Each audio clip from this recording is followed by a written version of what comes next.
So let's talk about B-roll. If you've ever had to shoot a video or edit together some content, B-roll is your go-to footage to help tell the story and keep the narrative going. But if you're anything like me, when you're shooting your tech or product videos, the biggest thing I struggle with is making the B-roll shot look good and keeping the background interesting. Now I use a lot of white in my shots, so I always need to break up the frame by adding props. This process can be both time consuming and very tedious, especially since I don't have a dedicated props room at my disposal. What if I was to tell you that you could take your B-roll shots from looking like this to this with just a few prompts and AI?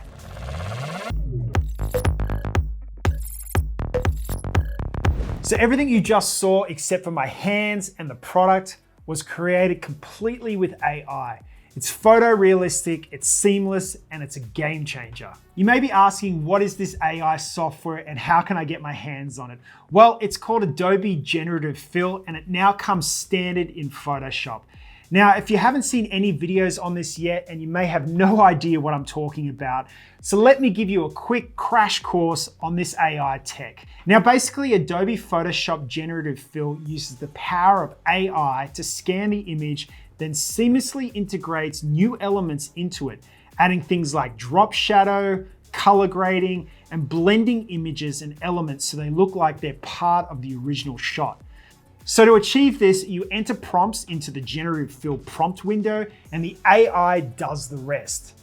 You can also use this tech to extend images to give you a wider shot.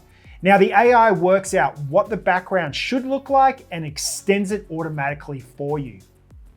Now you might be thinking, this is awesome for stills, Nick, but I clicked on this video because I want to know how I can apply this AI tech to my B-roll. Look, I'm not leading you down the garden path, I got you. What we're actually going to do is we're going to use Photoshop's Generative Fill to work its magic on some B-roll shots that are used a lot by YouTubers, and that's the top-down or flat lay shot. Now the framing is ideal because it captures most of the action in the center of the frame, which is really going to help this shot work. Now, since my hands tend to stay in the middle, we have all of this space on each side of the frame to play with. This is where we can get creative and use Generative Fill to add some visual eye candy to the shot. So the first thing we need to do is grab a clean still frame from our video and bring it over to Photoshop. Now that we're in Photoshop, we can use Generative Fill to extend the frame, telling it to fill in the background, effectively giving us more room to work with. Now this extra space allows us to add digital camera moves and zooms later in After Effects. Now that the shot has been expanded, it's time to get a little bit creative and add some digital props around the outside. Basically, this next section is really kind of up to you and your creativity and what you really think you want to add into the shot to make it work. Now, there's a lot of different options and really you can just kind of play around with different prompts to see what works and what you like the look of. As you can see, the detail and realness of the elements, it's almost seamless. I mean, look at the color detail in this drop shadow. It even puts a purple tinge into the shadow so it matches the other shadows in the shot. Now that we're happy with our work in Photoshop, jump over to After Effects and import our still image. Okay, so what we want to do now is we want to lay our still image over the top of our footage. We then apply a mask. And once that's done, we feather out the edges till you feel like it's looking good.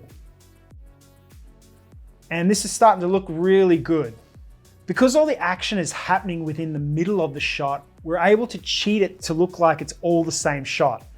To bring a little bit more production value, we can scale it down, and this is why we wanted to add a little bit more to the frame earlier. That way we can now add a slight digital zoom and give it a little bit more movement to the shot.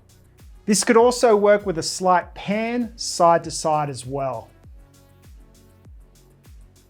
Now, this same principle can be applied to other B-roll shots as well. Let's say you need to add some product shots and you need to make the background look a little more interesting. We can just apply the Generative Fill.